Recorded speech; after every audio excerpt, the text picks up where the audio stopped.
Should I start with my usual "What's up, Buff fans"? What's up, Buff fans? I should get a more like clever, like fun intro. Get like really loud or something. But it's Friday. It's a much more beautiful Friday. The sky is blue. There's no clouds. It's a nice 46-degree day. You know, I don't know why I'm like starting with these weather forecasts now, but like I was just in such a good mood today. It is nice. I worked all week for my other job. The 2:30 to 11 shift, worked really late. But now I have Friday and Saturday off. I'm going into the game tomorrow. Troy is working the women's game tonight. They're playing USC, a big matchup, and the Buffs are playing Utah, which is like a bit of interesting team that have put a lot of teams up with their backs up against the wall. But we'll get into that. We have some football stuff we want to get into. But yeah, Troy, how are you doing? I'm doing great. Like you said, nice day. I'm wearing short sleeves. I didn't even wear a coat in here. That's a good sign. I know. Guys are like ballsy like that. Like, have you seen those TikToks? It's like, be a man. Like, no. I'll have to show you. I'm surprised you haven't seen those. I've tried to limit my TikTok usage. Yeah. It's bad for you. Well, I feel like guys can get away with wearing like t-shirts in like 50-degree weather. Me, I guess, on the other hand, like I could wear this and I'll be good, but like if I wore a t-shirt, I might turn into a popsicle. Just like too cold, you know? It's like I'm very sensitive to temperatures. Yeah, love the sun though. Clocks change in a couple weeks. We're almost to the warm weather. 10th, I think, March 10th. Oh, let's go. But besides the point. Yeah, and spring practice starts on March 18th, and they'll be practicing on a 3-day schedule. Then they're off spring break, and then they practice 3 days a week. I'll show you the schedule. I got a peek at the schedule for the spring. Wow, scoop. Spring practice, yeah, but 3 days a week and should be just like last year, kind of same format and yeah, kind of. Hopefully they'll let us into practice because last year they let us into practice and we got to see like a lot of the new faces and stuff. And yeah, it'd be fun to kind of see how it's coming together. Oh, for sure, especially the offensive line. But I mean, they're not. I think when we went, they weren't wearing like full pads. So yeah, that kind of was a little bit... makes sense, though. You know, you can't see them go full force. And, of course, you can't really see the whole product until they face the team. I know, we gotta... Not like we, you know, like me and you can't, like, incite this, but, like, playing another team for a spring game, you know? Like, I know Coach Prime talked about it last year, like, if you play another team, that's how you can really fully assess your team in the spring and, like, what they can really bring to the table up against competition rather than, like... you know, their defense or their offense. And yeah. It'd be so cool, especially, like, of, you know, Colorado's caliber now. Like, it's such a prominent and big thing. We might as well bring more, you know, attention and, like, excitement to it playing another team. Yeah. But, you know, we can only be so wishful around here. We're already pretty, I'd say blessed. I'm not really a religious person, but a lot to look forward to, for sure, in the football. In these coming months, it's like, I'm glad we get a little taste of it, because once football's over, it's like, February is like this dark place. Unless you're a complete sicko of college basketball. Like in the comments, if your team loses in the Super Bowl, how long will it take you to wear their gear again? Like, what's like the time period in which you can, like, is it like 3 weeks and then you can, like, put on a 49ers sweatshirt? Because I haven't worn any 49ers stuff since Super Bowl, because I'm still mourning. I love the grin that brought to my face. 49ers lose. Yeah. Yeah, it makes you so happy, Troy, doesn't it? But on... wow, a big ramble for me. You can tell I had my grande vanilla latte today and my bacon gooey sandwich. I know. But 5-star quarterback Julian Lewis is visiting Boulder again on March 22nd. Really important that he's looking into the program more prominently. A second visit is a pretty big deal. But within those teams that he's interested in, of course, he's still committed to USC. He's visiting Alabama, Georgia, Auburn, and, of course, USC within those March visits. So, you know, still very competitive recruiting with Julian. But, you know, he could be a potential suitor for the Buffs in the future. I mean, it is far from now since he is 2025. But, you know, recruiting always starts, you know, much later. I mean, it never stops. Yeah, it never ever stops. You're picking up 2026 guys, telling some 2027 guys even, like, that, you know, giving them offers and showing them interest. You got to build those relationships early. But Julian Lewis, kind of in the mix. Mm-hmm. I think some more spring game visitors. A 5-star offensive tackle, Michael Fafusi. Yes. He'll be at the spring game. 5-star offensive tackle. Maybe a little Jordan Seaton action. Some recruiting there. 2025 cornerback Major Preston will be in Boulder for the spring game as well. 4-star linebacker Mantrose Walker will also be visiting the spring game. A lot of interest there too. I think Andre Hart's been doing a good job in keeping him in the loop and keeping him interested within Colorado's program. I mean, I think it's so much different now than of course it was in 2022, but these guys are in talks with the blue bloods. Yes. Oh my God, yes. Tongue twister. Yeah, like, Alabama, Georgia, all these, SEC schools, and now Colorado now in the mix. It's such a promising thing looking towards the future and seeing names, seeing Colorado's name associated or next to these other schools that these top players are being recruited by. Yeah, it's great to have a seat at the table, no question. You mentioned Andre Hart, too, one of the best recruiters still on the staff. Obviously, they lost Nick Williams. That was a big loss. Yeah, true. But you're right, Andre Hart still with the putting the rubber to the road. I know. Literally all of them are. Still doing a good job. Coach Hart's the best. He's like he's like one of the best to talk to pregame and just catch up with him and he's he's the best. I really enjoy talking to him. I feel like he gives such good insight. He's just a really personable, fun person. Mm-hmm.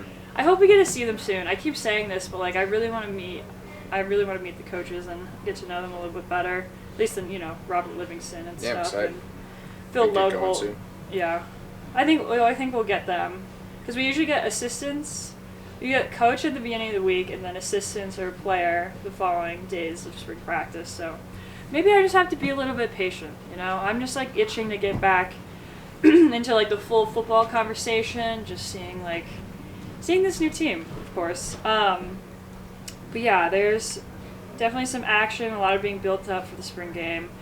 A little bit of time before that, April 27th. But until then, I'm going to get into some women's basketball because the rest of their slate is pretty difficult, and the Pac-12 right now is just so cutthroat. It's such a fine margin of error with Oregon State being 10-4, USC, who they play tonight, 10-4. Buffs 10-4, UCLA. I took this screenshot last night. UCLA's 10-5. Yeah, this is last night. Beating Utah has 6 losses. Yeah, beating Utah. I wrote that down. UCLA just beat the brakes off of Utah last night. It was a 30. It was a 20. I think it was 82-52. Yeah, the 30-point margin. Live podcast. And 82-52. That is definitely a really impressive performance. Yeah, very impressive performance. No question. When you're looking from the Buffs' perspective, you're looking at Utah, who they just picked up a loss from last week. Utah goes. Did they play at UCLA or did they play in Utah? UCLA. Yeah, I guess they were on the road, but I mean, still, they couldn't even keep up with UCLA. Maybe it was just one of those off games for them, but from a matchup perspective. Potentially, that could have been one of those games that the Buffs could have won. But, of course, it ended in, that last-minute layup that was just, heartbreaking, and they were really going toe-to-toe with them in the final minutes. But still, I mean, it's, maintaining that dominant nature and keeping that distance between their opponent. I feel like the Buffs at least didn't have that against Utah. And the Buffs are on a 2-game losing streak, and they lost against then number 17, Oregon State. They're now number 9. Oregon State's been on a tear too. Oregon State's maybe the hottest team in the country, playing some really good basketball. Yeah. It's looking like I've got a chance to be the number 2 seed in the conference tournament, which would be incredible considering where they were last year. Last year they were the 11th. They finished 11th in the Pac-12 regular season last year. They upset USC in Vegas, and then the Buffs knocked them off in the quarterfinals. But it's super impressive to see how far they've come, led by Talia von Oelhoffen, who hit that crazy game winner against UCLA, and then by Reagan Beers, Valor Christian, Colorado native, went to Valor Christian, was high school teammates with Kendall Wetta. They had a nice moment after that Oregon State CU game in Boulder, so that was good to see. But Oregon State's playing really well. Their schedule is not too bad coming in here. Stanford's going to be the regular season champs. they still play against Oregon State, but they've got a 2-game cushion. They should be okay. But after that, you're right. You mentioned how tight the rest of the race is. 2 through 5 is separated by half a game right now. So it's going to be it's going to go all the way down to the last day of the regular season to try and get the seeding for the Pac-12 tournament, and the Buffs trying to get that first round bye with a top 4 seed. Yeah, definitely. And this matchup tonight, number 7 USC, only 4 losses this season. Their most recent win was on Sunday against Oregon State, number 11 Oregon State, 58-50. Again, another team beating one of Buff's opponents who they lost to, Oregon State. It's like, this matchup, I think this squad has it in them to kind of, put something up defensively to maintain Juju Watkins perhaps, and at least they're on the road too. I think there's a lot of factors where this could be at a disadvantage. They're such a talented team. USC, of course, they're number 7 for a reason. They're winning. I mean, they've been winning all season. They did claim a loss against the previous number 3 Buffs back in January the 21st, but since then they've only lost 1 game since January 21st. So, and they're on a they're on a 6-game winning streak. So, I mean, every team in the Pac-12 is just so hot right now. I'm so interested to see the NCAA tournament and see how maybe the final 8 teams, maybe 4 of them could be Pac-12 teams. But getting ahead of myself, it's gonna be. I feel like every week I say that it's gonna be a tough matchup. But this is one it's a crucial need to get that standing. Be 11-4 within the conference. Yeah, 100%. You'd think that they need a split to get that top 4 seed. That they really, that it's such a big advantage in the Pac-12 tournament to have that bye on Wednesday. Then you get to play a team that's a little bit less fresh, just had to come off of a game, and this feels. You mentioned the winning streak that USC's on. I mean, you're splitting hairs here, but USC does feel like the more gettable game with the way that UCLA's playing, the way that they looked at home last night. But you mentioned USC's win over Oregon State. I watched a lot of that game. It was super, super impressive to just totally run the Oregon State offense, which was on fire, and USC's defense just ran them into the ground. They got almost, I don't want to say almost nothing, but Juju Watkins was 6 for 32 in that game against Oregon State, and the USC defense just suffocated them, able to grind out a win on the road. So that was a monster win for the Trojans, and that's kind of been their formula. They're one of the best defensive teams in the country. CU's going to have to work really, really hard offensively, and they kind of, I mean, Juju, the offense basically runs all the way through Juju, but that's kind of their formula. They play defense, and Juju's going to create a ton of looks for herself, a lot of looks for her teammates, and it's going to be a race to 60-65. Buffs won the last meeting in Boulder 63-59. They got bailed out by some foul trouble from Juju. She took some silly fouls in that game that she fouled out with 5 or 6 minutes left, if I remember off the top of my head. But it's going to be an ugly game. It's going to be a defensive battle. But you're right, 2-game losing streak. CU really needs to kind of keep the train on the tracks here heading into Vegas, and then of course heading into the NCAA tournament where they have big aspirations. Yeah, it's coming up soon because the Buffs have USC tonight, then they play UCLA on the 26th, Washington, and then finishing up the regular season with Washington State. So, tough. I think they can handle Washington. I think they can handle Washington State. But I think these 2 games are going to be really definitive, USC and UCLA, to get that 4th seed that you're talking about, and maybe potentially more. But yeah, in Stanford, I remember last week I was I didn't have a full view on what the Pac-12 landscape looked like on the women's side. But I'm Stanford just made their way back up, easy breezy. I mean, and you look at their schedule. They've got that game against Oregon State, but Oregon is really struggling. They're in last place. Yeah. They've really finished up all their games against the top 6, which is really the upper echelon of the conference, other than that Oregon State game. So they should really, with a 2-game cushion, they're kind of inevitable in a way, Yeah. right? Stanford women's basketball always at the top of the Pac-12. Right. Going to be that number 1 seed again.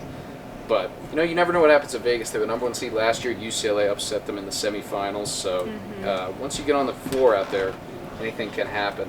Yeah. But nothing's ever given. It's always earned, especially on the. This is like definitely sad to see the Pac-12, disintegrate, because this is some of the best basketball that we're seeing on the women's side. But do you think if the Buffs run into Stanford again, because I haven't really been watching them that much, that they could beat them like they did in Boulder? Maybe not to like that margin, like that win-lot, like the end score margin, but do you think they can potentially like take them down? It would be tough. I think that, you put 2 great teams on the floor, and obviously CU is not like going to be out of the game, but Stanford does present a unique challenge that I think has popped up for CU over and over. They're going to face this again on Sunday with UCLA. They've struggled a bit against teams that match their size. CU obviously starts 2 bigs with Quay Miller, Aaron and Fonley. They bring Charlotte Whitaker in off the bench. They're a very big team. Oregon State can match that size, and we saw the problems that they had with Oregon State. UCLA can match that size. We saw the problems that they had with UCLA. Even NC State, there were some, tiredness circumstances that went into that game back in November, 3rd game in 3 days. But NC State is another really big team. CU has kind of struggled when they don't have a big advantage in that area. Stanford presents the same kind of problem. The Buffs were able to neutralize it in the first game against Stanford by pushing the pace and getting the Stanford bigs into foul trouble. Cameron Brink especially, it feels like she's in foul trouble every year in Boulder. Yeah. It happened last year, it happened this year. But if you don't get that, maybe if you're in Palo Alto, you get a road whistle. It would be interesting to see kind of what that matchup would look like if both of Stanford's bigs, Cameron Brink and Kiki Rioffen, were able to kind of stay on the court for their regular allotment of minutes. Yeah. But no question, they always play Stanford tough. They kind of have a blueprint. They have a big advantage in the backcourt. Stanford's guards, I don't think, are as good as Jalen Sherrod, Kendall Wetta, Frida Foreman, Maddie Nolan, the way she's been playing. Yeah. So, they would have to play fast, which I think that they're going to have to do this weekend as well. But absolutely, they have a chance. They're good enough. They have a chance to beat anybody on any day. Yeah. I think their ranking right now are at least falling out of the top 10. I think they'll kind of find their way back in. Of course, they got to beat USC and UCLA, but they're still that top 10 team. They're only down with 1 spot, so they're definitely still in it. 1 second, I'm going to turn on this light again. Pause. Live podcasting. Okay, we're on. We're good. We didn't want Troy to look all dark and sad. I have this beautiful light on me, so I prioritize the big one. He sacrifices so much for me. He really does. I'm the voice. I'll be the voice. I'll be the face. You make a better face of the podcast than I do.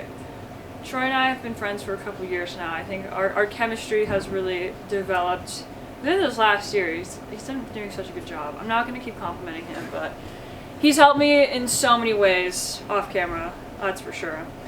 We'll get on to the men's hoops. Remember last week we were talking about KJ Simpson and how he was looking tired. Of course, he only scored 4 games against UCLA, and they ended up losing that game due to his absence. But this week, he didn't look that tired. No, I ate my words on that one, didn't I? Freezing cold take. He was spectacular at the game, wasn't he? 48 minutes, 30 points, 24 points after halftime when they looked completely lifeless for the first roughly 30 minutes of that game. And he kind of just dragged them through it. 24 points after halftime, only turned the ball over twice in 48 minutes. Shout out to KJ Simpson, keeping the Buff season alive. And I'm going to give a shout out to Tad Boyle, who has taken a lot of heat this year, some of it rightfully so, with kind of the way that this team is underachieved in ways. but he made a big adjustment. He sat Eddie Lampkin, and he played Luke O'Brien and Tristan Da Silva in the front court, small ball, for the last 23 consecutive minutes. They did not sub for the last 23 minutes of the game. And they went small, and it worked. They came all the way back and pulled off a huge win over USC that they were carving the gravestone. I think of the you can CU play small NCAA tournament. Yeah, I think you can play small against USC. They are small. I wonder if they lean into it more. That's something I know we'll get into the game on Saturday in a minute, but it is something that I wrote down. I'll save it for for when we get into this game. Double but I do overtime wonder if it's something thriller. that happens. Yeah, USC. I was watching it at a bar because I wanted to give myself a night off, but there it was in a dive bar on Colfax, just glued to the TV, and everyone was looking at me like, why is this girl like so obsessed with this game? And I was watching KJ Simpson. They thought you were gambling. I know. 2 people asked me if I had money on the game. But, KJ Simpson just doing what he does best, driving in the lane, getting into the paint, really making some difficult shots under pressure. Like, that is, prime time KJ Simpson. It was his 5th 30-point game of his career, and, it really showed that fire that he had in him. Of course, we don't get that all the time, as we saw against UCLA, the previous game, but, when he, and especially, Javon Hadley, double-double, 13 points, 10 rebounds. Tristan Da Silva had 18 points. And Cody had 14 points. So, you have 3 guys that are in double digits. Of course, that's going to give you that extra boost. But, you had USC, who was really responsive throughout the whole game. Of course, they went into double overtime. They never stopped fighting. Of course, it just went down to, who took the last shot? Boogie Ellis on maybe the worst final possession. Shout out to Andy Enfield. The worst final possession I've ever seen. I don't know how. First of all, I was surprised that CU didn't foul. It's a big kind of debate, foul or don't foul when you're up by 3. CU elects not to foul. They elect to play it out, and USC kind of just passes the ball back and forth at the top of the key for a couple of seconds, and then Boogie Ellis is forced to throw up an impossible contested shot. Obviously falls short. So shout out to USC for having no plan to get an open 3. But also good defense by the Buffs. They really pressured the ball well on that final possession. They didn't really allow any of USC's actions to create. They communicated really well, able to kind of keep those shooters. Yeah. 2 guards, especially Collier and Boogie Ellis, who were phenomenal all night in that game, combined for 55 points, I believe. Buffs had good defense for the Buffs. Yeah, the Buffs had 21 turnovers, and the USC only had 9. Winning a game with 21 turnovers is hard to do. Yeah, that's why they went to double overtime. But it was working, though. I feel like they were distributing the ball well. USC, 22 assists, the Buffs had 15, but I'm looking at this, the last shooting numbers. You get a layup from Simpson, O'Brien, 3 from Da Silva, KJ, 3 to put it up 86-83. Oh yeah, and then I'm looking at Boogie Ellis. Missed jumper, missed 3, missed 3. So, those last final seconds were pretty detrimental for USC, and the Buffs were really making those clutch shots that they need to. You could tell that they were just working really well together. It was a much more cohesive effort than at least we saw against UCLA, which was a close game, but that was more of a really tough defense, a much different look than USC gave. It's good for them too. It's a place where they've really struggled. We've kind of harped on it all year. They've struggled in close games, especially on the road. That was only their 2nd true road win of the year, CU's, and they've struggled on the road. They've struggled in close games. Both of those popped up against UCLA. They popped up in the last game against Utah. They popped up over and over in conference play. So for them to kind of get over that hump and this is going to sound super vague, but to just look like the more composed, organized, mature team in the waning moments of a close game on the road. And I know that we're talking about playing against a USC team that's really struggled. But that could be a huge confidence booster for them coming into this final stretch, which is very important. Definitely. Utah, Saturday, they're 7-8 in the Pac-12, 16-10. Utah is, they only lost they're 2 of their last 7, so they only won 2. But they're struggling. Yeah, they're struggling. But in those games, that was a triple overtime against Arizona, and they're coming off a 1-point win against UCLA. Great game. Yeah, so they've been really, putting the pressure on teams, but I think one deficiency that they're having is they're not able to close. Do you have any thoughts on that? Yeah, that they're another team that's kind of struggled the same areas as CU. Close games, road games, and they're another team that in their last game, they're coming off of a game where they were kind of able to get over both of those humps. They beat UCLA at the buzzer, tip in by Brendan Carlson, who it must have been sweet for Brendan Carlson to get revenge on UCLA after Sebastian Mack just deliberately elbowed him in the throat about 5 minutes into the game. If anyone knows why Sebastian Mack would willingly get himself thrown out of the game, indisputably, 5 minutes in, please let me know. Because UCLA, you lose your best player 5 minutes into the game, all their rim pressure's gone. Their paint touches completely suffer as a result, and they drop a game to Utah. UCLA was the hottest team in the Pac-12, and they dropped that game because they're playing a lot of it without their best player. But shout out to Utah. Played very well down the stretch, executed very well on the road, hostile environment. It was Utah's first road conference win since January of last year. So I think against Oregon State. So I think they were on a 10-game road losing streak in the Pac-12. So that was big for them, just like the USC win was big for the Buffs. We'll see. Now Utah has to back it up here in Boulder, which has been a really tough place for opponents to play. Buffs only 1 loss at home this year, obviously, against Arizona. But a big game because if you have looked at any bracket projections recently, you'll find Utah and CU's names right next to each other in the just out category. So it's kind of it's kind of a loser leaves town match, loser leaves town game in a way.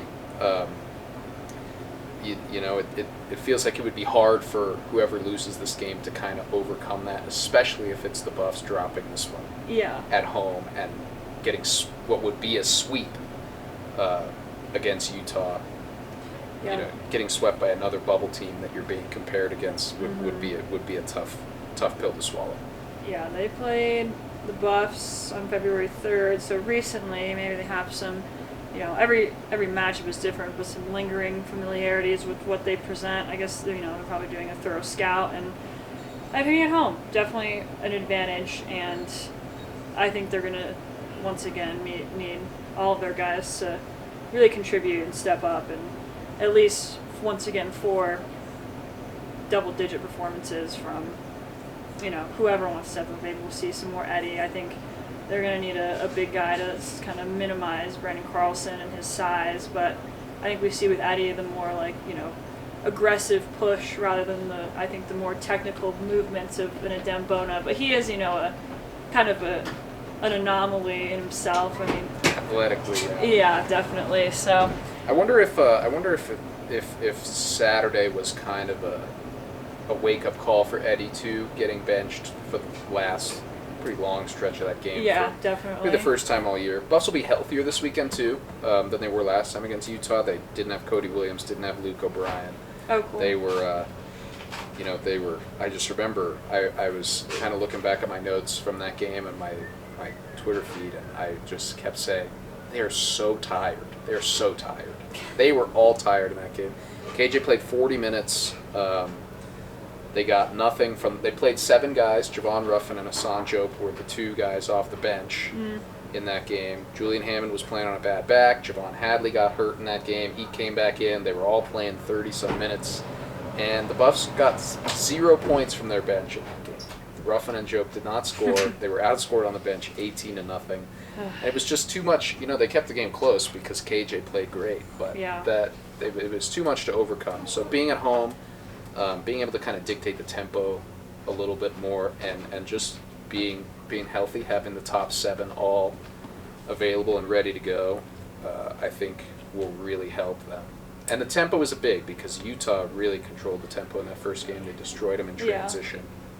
But you're right about Eddie. He's got to have a big game because Utah's got a lot of big bodies. Brendan Carlson, Kay Bakita's been playing really well. Lawson Lovering, first game back at CUEC. He had a good game against the Buffs back in Salt Lake. So it's a lot of bigs to play against. CU's really only got one big guy that Tad Boyle trusts right now, and that is Eddie Lampkin. So he's got to be ready to bring it. Yeah, we'll see if they go small at all. We'll see kind of what they're. It's probably going to be a game time decision there on what looks that they're giving, but. Last night, number 21 Washington State beat number 4 Arizona in quite a thriller, and now the Washington State claim the first place in the Pac-12. What does that win mean for the Buffs? Yeah, big news for the Buffs last night. Washington State winning moved them up to 28th in the net ranking, which makes it the Buffs win at home over Washington State right at the start of the new year is now a quad 1 win. So the Buffs now have 2 quad 1 wins, which is big because they only had 1. You're never going to get in with 0, and you're usually not going to get in the tournament with 1 as a bubble team. So they need that second one. And the first one was a win over Washington that, it shows up as a quad 1 win on the road, but you dig into the state of what Washington has kind of looked like in conference play, and it looks a little funny in the light. But yeah, so big win for CU. They're standing pat at 41st in the net, which is not a terrible place to be. But big resume booster for CU. The Arizona State loss is kind of teetering too.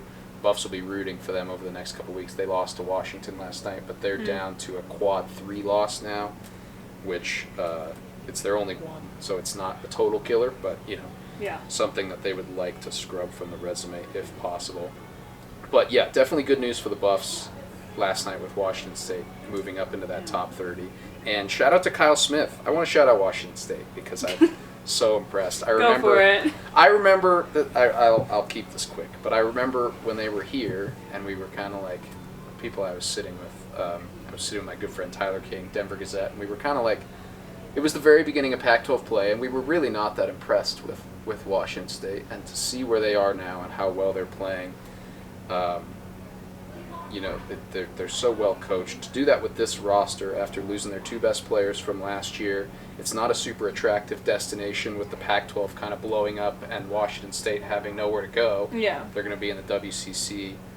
It's super, super impressive what they're doing. They're probably going to end up, if they stay on this path, they're probably going to end up as a middle seed in the NCAA tournament, 4 to 6 seed.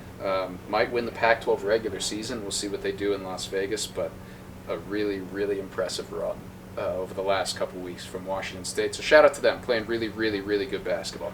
Yeah, Washington State fans, if you're listening, number 1 fan over here. I don't know about that. But yeah, very resilient. They've been a very resilient team. I remember we were talking about them last week, and I'm kind of surprised that they were kind of in our discussion of being one of the best teams in the Pac-12, and then I got a glimpse of them last night, and I was like, holy shit. Winning in McHale Center, too. You don't think of a lot of notable names on that roster, but the way that they battled against Arizona on the road, I was like, that's competitive. They swept Arizona. Definitely deserve some claps and applause for what they did last night at the Galen Center. One of the toughest places to play. Someone threw a glow stick at the bench, and yeah, I saw that they were telling Caleb Love slipped on the ground, and they called it a travel. Yeah, I texted you, mop guy's fired for the last play. Caleb Love slips and turns it over because travels. He slips and travels on the last play. But Arizona's first loss at McHale, Washington State swept them, 2-0 this year. So good for Washington State. Really, really impressive win. Arizona's first loss at McHale. And shout out for helping the Buffs, quad 1 win. Yeah. They really needed it. Buffs 17-9, 5th in the Pac-12 currently. It's KJ, just another note on KJ, he's going to take a 19.9 scoring average into the Utah game. And only Alex Burks has a 20.5 points per game mark. He's the only person that ranks higher than KJ in Boyle era. So it's Alex Burks, KJ right now in their points per game average. So pretty notable. Way to KJ Simpson just really played his ass off last night, and going to need that same fire. That Alec Burks team was robbed. They should have been in the NCAA tournament. He got traded to the Pistons too. That sucks. Tough, yeah. He got traded to the Knicks after that, I think. Spencer Dinwiddie on the Lakers now. Yeah. But Alec Burks' CU Buffs team was completely robbed. They should have made the NCAA tournament. I'll stand on that. I'll never forget that. Another good hoops discussion. I think it's getting to that, like, it's getting to that pivotal point in the season. Like, you're seeing teams like give that extra edge, that extra push, like get over like the mid-season, January, December hump, and now it's like this is where it actually means something. So you better try to find a way to win, or else you're gonna find yourself once again in the NIT. Yeah, and that still might be a possibility. I think it's Yeah, teams in CU spot. It's life or death every night now. Yeah, and you're the first four out. It's pretty looming that you gotta really give it your all in the last 4 games, and I think the Buffs' health going down the stretch here is the most like important factor in them trying to put up a fight in Vegas. And just Vegas is such, I love it. Oh, I love a tournament. I love a good college basketball tournament. It's one of, I don't know, like NFL playoffs and March Madness. It's like my favorite. Those are like my 2 favorite events in sports. Hey guys, you're probably wondering why I'm in my room right now. Unfortunately, we experienced some technical difficulties at the bar. We ran out of battery, but Buff women's playing No.7 USC tonight. The Buffs men's playing Utah tomorrow. 2 very important matchups looking ahead this weekend. So sorry about the inconvenience. Thank you guys for tuning in, and we'll see you guys next week. Bye.